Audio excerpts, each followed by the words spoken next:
The good news is I am going to present very, very little here. I did provide the title at the top.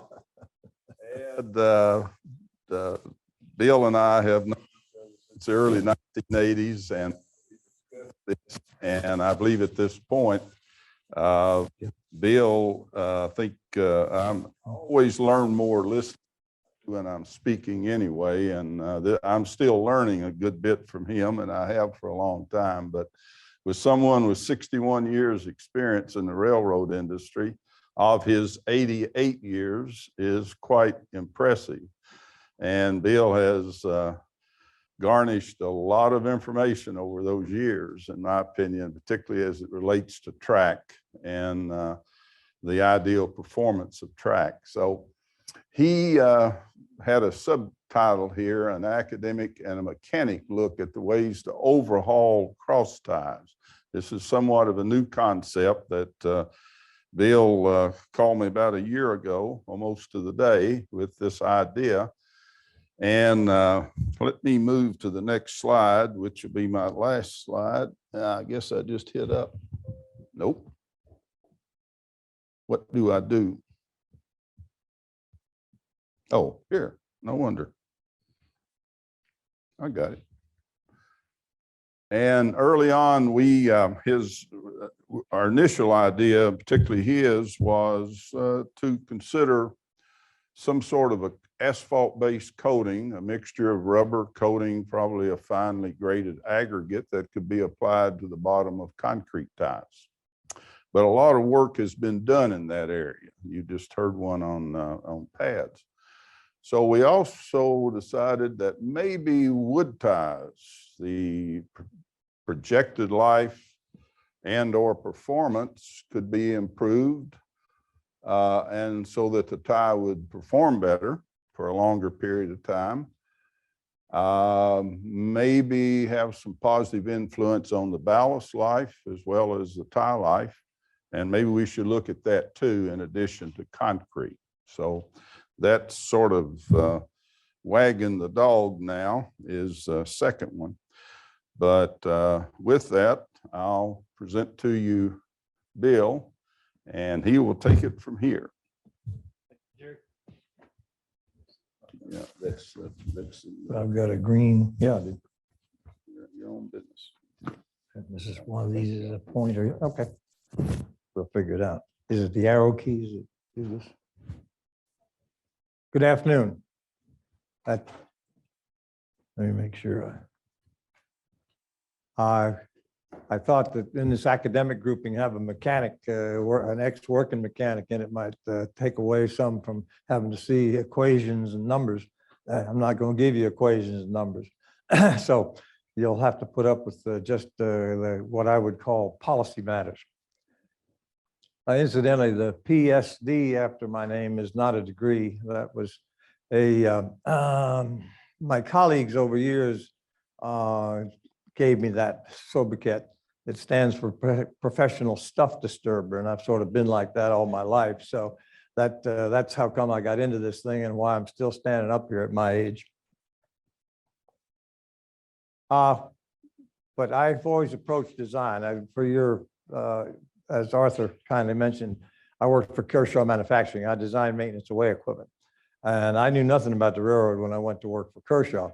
And so I had to learn what track was and what you have to do about it. I knew something about machinery because I was a heavy equipment mechanic. So that part I knew, but I knew nothing about track.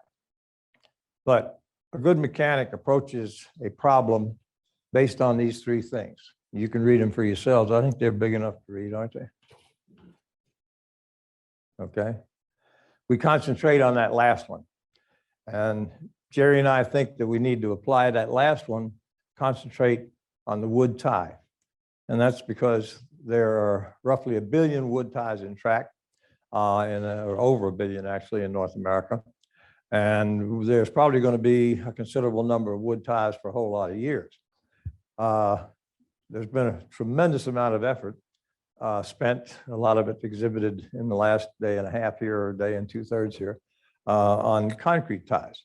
But very little on wood ties, but we kind of think, Jerry and I, that wood ties need a little attention. Now, when we did some research, we looked for wood tie papers. We put them in the box on the left.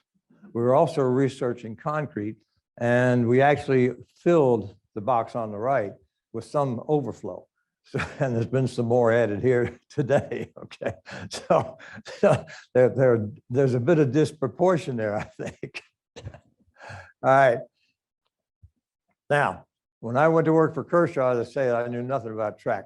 So I designed a prototype of what was the dual tie saw at that time, and I don't think there's anybody in this room maybe old enough to remember it, but it cut the ties into 3 pieces, and you picked out the center piece and you pushed the butts out. It's known as a dual tie saw. And shortly after that, we designed the tie injector that was the first so-called high-speed machine that grabbed ties and stuck them in the track. In any event, out on the track, I would ask a lot of questions of the railroad guys. Regarding drainage, Mr. McCormick, who was a great guy, super guy. Incidentally, he was the inventor of the Nordberg wire liner, which was the first mechanized use of the string line, if you will, and it was used to line track. Then it was converted to where we also used it for leveling, for surfacing track. But he was the daddy of the Nordberg wire liner. Anyway, as he told me about drainage, and I thought, rain is the problem. He said, no, it's not. He says, if I stand here and pat my foot long enough and hard enough, I'll draw water. I think he probably had that about right. Regarding rail fastenings, King Diamond, you had to know him. Wore a fedora hat and a necktie to work. He worked for, what was it at that time? It was a Seaboard, that's right. He was track supervisor on the old MD&S. They call that the mud, dirt, and sand, which actually was the Macon, Dublin, and Savannah, but the first one I told you was closer to right, the piece of junk railroad. And there was a lot of high spikes there. Bear in mind, this is all bolted rail back in this time, or virtually all bolted rail.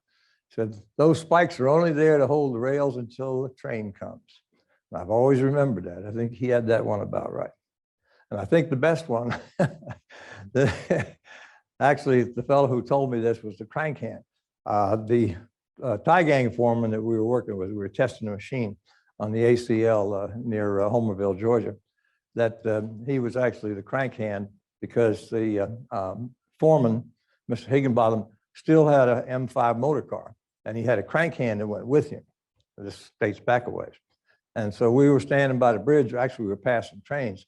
We're getting ready to pass the train, and I asked him about the stones that seemed to be falling away from the track. And he said, actually said, Captain, them rocks will get away from that train if and you let them. And I believe that's absolutely true. Anyway, that's so much for the history. You look at that list, we believe this is correct. The last item, most of the research efforts on wood in recent years that we know of has been devoted toward preservation, more so than the mechanical properties of the wood, the weathering properties of the wood, and so on. We think that may be an oversight in this industry because the weathering properties and the mechanical properties of the wood, earlier on, we talked about the lack of strength, perpendicular to the grain. It'd be nice to have more, all those kind of things. They may be doable, we don't know, but somebody's got to make some effort to find out. Now, there's a list of things that basically happen to ties, wood ties. And you can read them yourself, I think, because they're big enough. So I'm not going to repeat them. But weathering is one of the top ones that Jerry and I are looking at because many, many years ago, it used to be common practice to coat bridge ties, especially with an asphalt layer and then a chip seal. Put small gradation, the number 10 or number 9, usually limestone because it was cheap, coating on it to coat the bridge ties. Part of that was a weather protection. Part of it presumably was for fire protection because they didn't have any other way to do it at that time. That has fallen by the wayside, but we have anecdotal evidence from a number of old-time railroaders that those ties that were asphalt coated lasted a whole lot longer than the ties that were not. So taking that into consideration, looking at the bottom wear on a tie. We're also concerned with that. I'm not going to speak to that much here, but the bottom wear on a tie, which has something to do with churning of ballast generally, which may have been because we've degraded the ballast and created mud pockets. That's a fact of life. We think that could be improved. We just talked about recently, a couple of presentations ago, about using under tie pads on wood ties. We tend to believe that's a pretty good idea too. Because we believe that having resilience in the track bed, along with keying the ballast, so that it's keyed against the surface, so it can't move the way it does against the bottom of a concrete tie, is really one of the big key items, no pun intended, in reducing the churning and tumbling of ballast. Now, we're not the first ones who thought about this.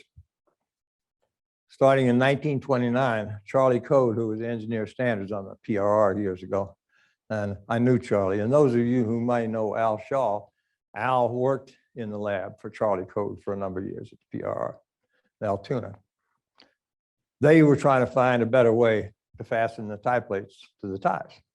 And they came up with a through bolted arrangement there. It worked and it didn't work, I guess is the way I'd characterize it. You can see they were also worried about the screw killing of the spikes of the ties with screw spikes. So they monkeyed around with a number of things. Didn't really come up to any conclusions. They largely came up to using larger tie plates is what they ended up doing. But this was actually the experiment here with the through bolt assembly. They terminated that experiment in 1947, so it goes back a pretty good ways. Decided that wasn't the way to go for a couple of reasons. One of the reasons being, this is one of the ties that was through bolted. That's the bottom wear.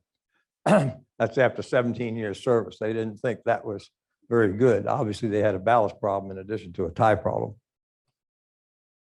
Now, we also think that in the good old, there's a lot of good railroads and they tried different things. And bear in mind, in the years right after World War II, most of the railroads, with the exception of the Pennsy, finally had a little money in their pockets, okay, that came from World War II. And they spent a little money on research at that time.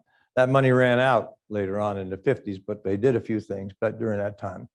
And you can see what they said. They tried a couple of things. We think maybe we need to replicate some of those things. We have better materials, bear in mind, they were just using basically common roofing tar or common asphalt, which at those times was before oil. We had polymer modifiers and all those neat things to make it last longer and stay pliable and reduce UV damage, all that stuff. So they just proved that what they did worked. It didn't probably work long enough. So you say, well, why don't they keep doing that? Well, this is an opinion, but those of you who will recall, in the 1960s, the railroads largely quit hiring trainee engineers, so that the institutional knowledge that resided in the old heads who'd come through World War II on the railroad, they started retiring. There were no new guys to pick up on that. So the railroads themselves kind of dropped the ball in the sense of basically they were scrambling to stay alive. They were in a cash crunch for sure. So a lot of their research went down the tube because they couldn't afford it. Those guys were laid off or retired. They weren't replaced. So we're trying to pick up roughly 60 years later where they left off. 1981, the Asphalt Institute got with the L&N Railroad, and at Ravenna, Kentucky, they built 1,000 feet of test track. That test track was wood tie track, but it sat on asphalt. There was no granular ballast under those ties, and there still isn't, as a matter of fact, although we got to confirm that, but we believe that's true. That's not so uncommon in Europe, but it's very uncommon here. That was 1981. They filled the cribs with with walkway gravel, 57 stone. They weren't happy with that idea, and so they sprayed asphalt, liquid asphalt, cutback, I think. I don't know if it's how it applied or cutback. I think it's probably cutback. Anyway, liquefied asphalt on the whole surface, cribs, ties, and all. Then they sprinkled some chips on it. You can see the residue of those chips that 41 years later is still there. It's obviously not all there because Over time, it's simply turned loose and or there may have been a ballast regulator in that swept it, we don't know. But anyway, this is what's left after 41 years, but the ties don't look too bad. So to overhaul the wood cross tie. And you ask, well, why do you keep saying asphalt? Well, it's pretty simple. Asphalt is a polymer. Asphalt right now, paving asphalt costs you roughly $700 a ton. Almost any other polymer you buy that might be competitive with asphalt as a thermoplastic elastomer, okay, is going to be a minimum of $5,000 a ton. And a lot of it's going to be up in the $8,000 to $10,000 a ton range. So looking at this from a point well made, it's got to make economic sense. We cannot find a binder that has the potential to provide the life we're looking for that's any less expensive than asphalt.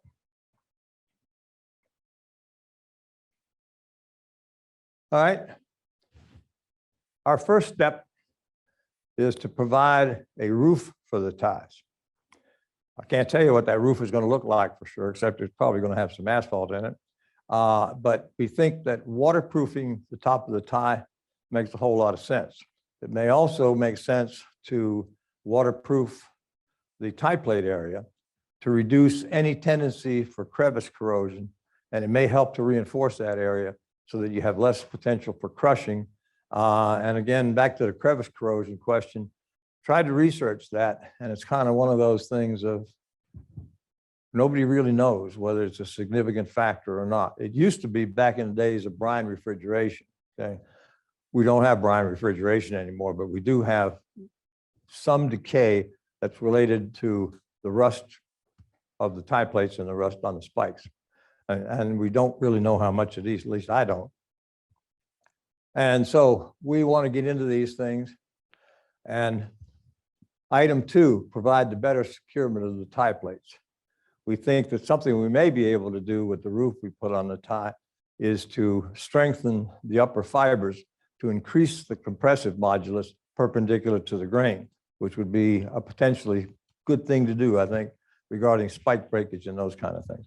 Although we're concentrating on bridge ties initially, and that's because they're the most expensive, okay? As this slide tells you. We get different opinions, but a bridge tie in place is costing the railroad somewhere between $600 and $800, something like that. So, and the problem with an open deck bridge, when you change out the ties, you don't change them selectively, you change them all. So if you've got some short life ties that require that bridge to be redecked, you're going to be taking ties out, let's say 12, 15 years down the road, but throwing away ties that still have 12 or 15 years life left up. And that's not a good thing to do. That's, as Mr. Check said today earlier, the less touches, the better in that case. So we're very keen on taking a look at the bridge tie situation and see what I can come up with. It's also a more forgiving situation than track ties for this reason. We don't have to worry about ballast regulators plowing it, brooming it, and we're not going to install that under the rail as a part of a tie renewal process. So the coating on a bridge tie may look a whole lot different ultimately than what a track tie coating may look like. But we got to crawl before we walk, so that's where we're starting.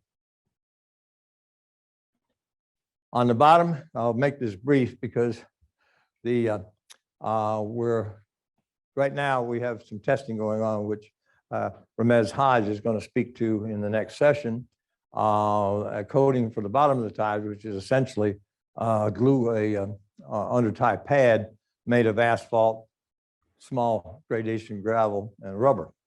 The same material could be used as a ballast mat because it basically needs to perform the same way. Be thicker, obviously, as a ballast mat, but it's essentially the same thing. Those all 3 of those are low-cost materials, and they're all procured locally, and they can be applied locally. And the same is true of the wood tie, because we think to get the best life out of a wood tie, you need the resilience under it, probably not as much as you do under the concrete tie because you have the compression of the wood to help you with your track modulus.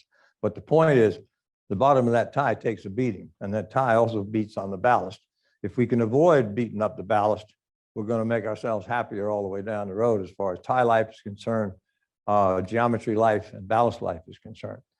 there's a note about what Ramesh, because you pay close attention to what he tells you. This on the right would be a typical bridge approach.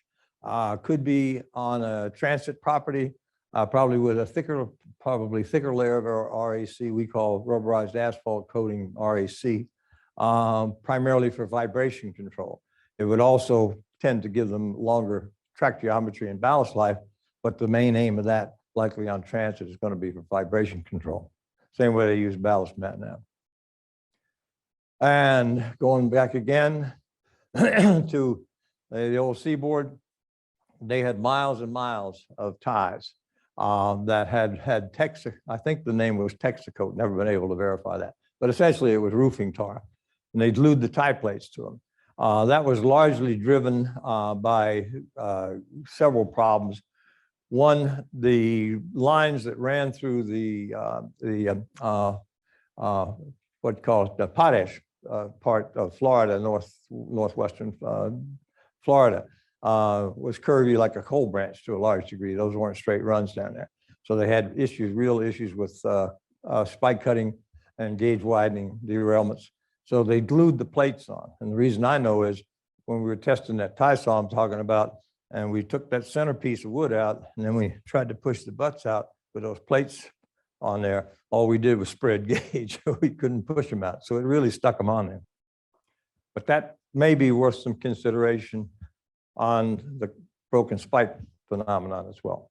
Obviously, it introduces some issues about downstream maintenance, but it may also cure a problem that doesn't seem to be readily cured right now. Okay, better fastenings. You can see what we say there. And all I can say is, get your thinking caps on, everybody, and let's see what we come up with. And this is not a Jerry and Bill project. This is an industry project, if you will. And two things. We're too old to fool with it, and we don't have deep enough pockets. So we're going to pass that on to somebody else if that's okay with you guys. Now, you want to know, if we're going to protect these things from the weather, how are we going to prove it without having a second career, as Mr. Froberg suggested? And this very day, Jerry, Emily, and I saw Pu Chow's equipment that he used back in the 80s and possibly early 90s, where he artificially was able to create a wood, accelerated aging of wood, full ties we're talking about. The equipment still exists. We were over at the Wood Science Building or Wood Engineering Building, and it's still there. Hadn't been used in years and years and years, but it's there. Dr. Chow, in roughly 2 weeks' time, depending on how many days time, how many hours a day you work, he could age a tie the equivalent to 15 years of natural aging out in the weather, which that's humongous in terms of condensing a test time. It really is. Now, and I think one of the important takeaways from a paper that he gave to the American Wood Preservers back in 1987 was that weathering, at least of red oak, cross ties may be as important a factor of degradation as biological deterioration and stress. And that's an important point, that if we can reduce the weathering or virtually eliminate weathering, we may help tremendously to extend the life of that tie. We don't know, frankly, until we try. So how do we test? For the mechanical properties, UIUC here has that capability. Other engineering schools do. I should have put, what is it, MXV? Is it whatever slash TTC, whatever. Anyway, that capability exists. The repeated loading of rail seat loads, that's a doable thing. So that's not something we have to reinvent. However, because we want to be able to test more faster. As a matter of fact, I got a message from the shop today. They're welding it together. We're building a test frame to test 2 whole ties and 4 rail seats simultaneously with 3-axis testing. And that'll be obviously vertical, lateral, and longitudinal testing. And you'll be able to vary that as you're testing them, because we want to be able to put on a lot of reps in a fairly short time to prove that what we're saying works actually does work. And again, I say, everybody get off your dead behind and let's do something about the broken spike issue. And this is where we stand. Jerry and I are working with several supply companies who basically are in various facets of asphalt engineering and supply, particularly one large asphalt material supplier and a geotextile supplier. We're trying to come up with the roof design we're talking about. And it may not turn out to be a roof. We don't honestly know, but right now it's looking like probably it will. We think that part of the corrosion and fire issue can be taken care of with item A, if we do it right. May need additional additive or another coating or whatever, don't know at this point in time. And bottom wear, well, I showed you, we're already working on the RAC thing. Decay, we don't really think that's a big issue at this point in time. The wood preservers seem to be pretty much on top of that. And whether it's copper naps or creosote borate treatment, if you will, which is pretty much standard now, that seems to have a pretty good grip on that problem. So we may or may not try to incorporate wood preservation in a weather seal, but that's to be decided yet, whether it makes sense or whether it's doable. Because we would kind of assume that in most cases, the coating, if there is to be a coating, would go on at a tie treatment plant. That's probably not something we're going to do. It's not probably something the railroad's going to do. It's probably something that the tie treating people would do. Mechanical broken strikes, I won't say that again.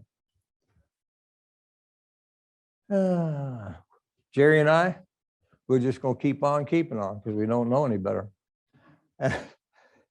So, and we're looking for commercial partners who might take an interest in doing this because we think there is some commercial potential for it.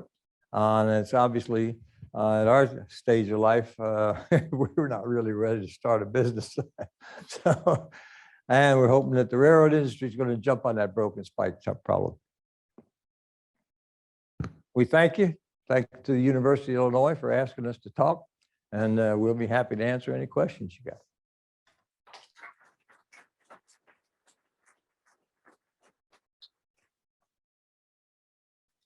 All right, Eric. Yeah, I know we had talked, but as far as, did you ever look into the disposal aspects of a coated tie like this now, where we should burn creates issue?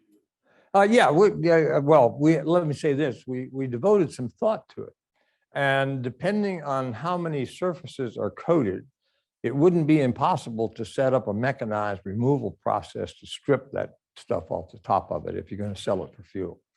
So obviously that adds some cost to doing that, but as opposed to landfill or not being able to sell it for fuel, it may make some sense to do that. Because right now, when they use them for fuel, they chip them up. Okay, so I guess the question is, how much more does it add to I'll call it a debarker for lack of a better name, a debarker to strip that coating off the top of it? And I can't answer that question. All I can say is, yes, there needs to be a way to do that. That's all part of the coming up with the magic bullet, if you will, I think. Does that answer your question? Okay. Yeah. All right. Okay. Thank you very much. Thank you.